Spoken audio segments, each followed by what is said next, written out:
Hello again, I am Blunty, and today a very exciting review for you. I'm reviewing a hard drive. Portable external hard drive, little box thingy, and yes, it's basically just a little, rectangle of white and it's silver on the bottom, and that's not very exciting. And before you tune away, I really can make a review of a hard drive. Seem interesting too. Well, like,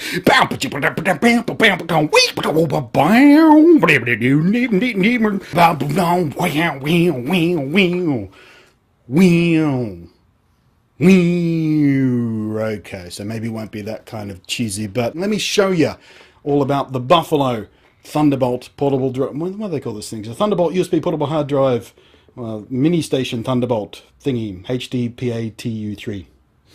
First, the boring, obvious stuff. It's a pretty standard-looking external hard drive. Why would you want it to look dramatic? It's a hard drive. It connects to your computer either via USB 3 connection or through a Thunderbolt port, and pulls its power across the cable too, so no need for an external AC adapter. I've been testing the 500GB one, but there's also a terabyte one available too. And what makes it worth a look is that it's the first of its kind with that seductively speedy Thunderbolt port on it. And that USB connector by its side gives you much wider compatibility and a fallback position to USB 2 if you need to switch to a computer that doesn't have the comparatively rare Thunderbolt or USB 3 hookups yet. But when you do cram the cord into one of the speedier sockets, things start tearing along impressively. Just for the sake of a comparison, here's a 1000 megabyte dummy file, and here's what it looks like copying from my MacBook Air's SSD across to a standard USB 2 drive, compared to the Buffalo MiniStation hooked up via Thunderbolt.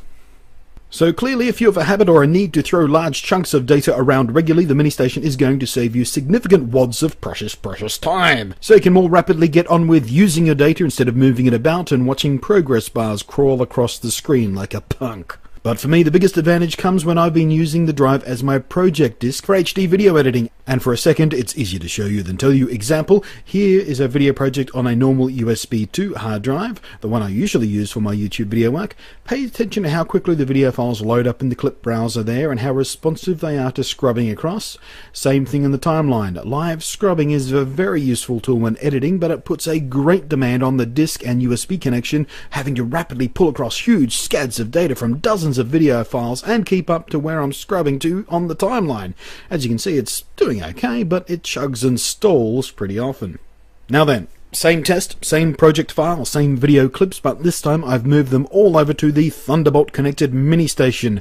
It can pull up the clips much faster now, and scrubbing up here in the clip browser is much more responsive and smooth. And the same story goes all down in the timeline too. Thunderbolt allows for a massively more responsive experience when asking it to toss around vast amounts of data on the fly. Now sure, what I'm doing here is an exaggerated example. You don't actually scrub back and forth wildly like this while you're editing, but in real life, working in real projects, this huge boost in responsiveness make a massive difference in both productivity and how pleasant it is to work in general, especially if you're doing things like picture-in-picture where you're asking for 2 or more 1080p videos to stream through into your playback all at once.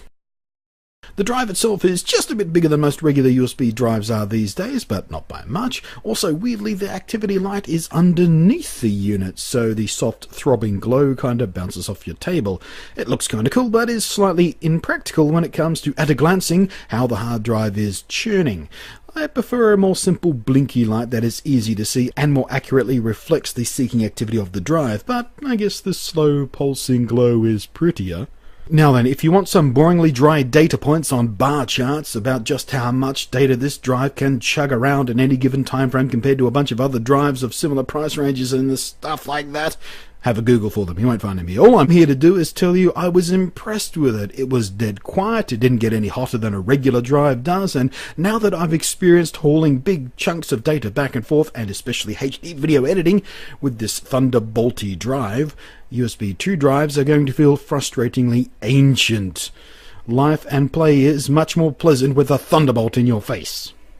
Life and play is much more pleasant with a Thunderbolt in your face. You know what? They should write that on the box. It's all edgy and stuff. Alright, so there you go, that's a review of a hard drive. I'm not sure whether I succeeded in making it quite as exciting and thrilling as I thought I might, but I'm hopefully have at least transmitted directly to your brains enough information to make you think, well, I need a new hard drive and I do lots of stuff that's intensive on throwing lots and lots of data back and forth. The Buffalo Thunderbolt Hyperdrive USB 3.0 Gizmo White Slabby Thingamabob is the one I should be looking at because, well, speaking personally, it's made my life a lot easier, particularly with editing lots and lots of HD video, which I do all the time, practically every day, really. And using that as my scratch disk for Final Cut Pro X has made everything just go so much quicker, so much smoother, so much less lag, and the scrubbing is, well, I just told you all about it. I'm just excited about it because, quite frankly, before I did this, I thought, how much of a difference can it possibly make? I mean, really, but it does. It really does. In use every day when you plug it in.